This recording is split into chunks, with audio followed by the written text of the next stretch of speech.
Kita semua disatukan oleh satu hal yang sama. Apa itu? Cinta karena Allah Subhanahu wa Ta'ala. Cinta itu ada banyak maknanya. Cinta itu bisa banyak warnanya juga. Apapun kita menyebutnya, orang yang mencintai Allah Subhanahu wa Ta'ala selalu mempunyai jalan, selalu punya cara untuk mengekspresikan bagaimana dia cinta pada Allah. Tanpa Islam kita tidak ada apa-apanya.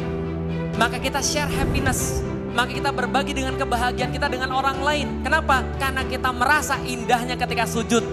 Kebahagiaan apa lagi? Ketika ada orang syahadat di depan kita. Ketika ada orang kemudian berbuat soleh di depan kita. Lihat orang hijrah gara-gara kita bantu. Indah luar biasa. Itu yang mau kita bagi pada orang lain. Maka share your happiness adalah ketika kita merasa cinta dengan agama kita. Indah dengan agama kita. Maka kita mau bagi dengan orang lain. Ini share your happiness.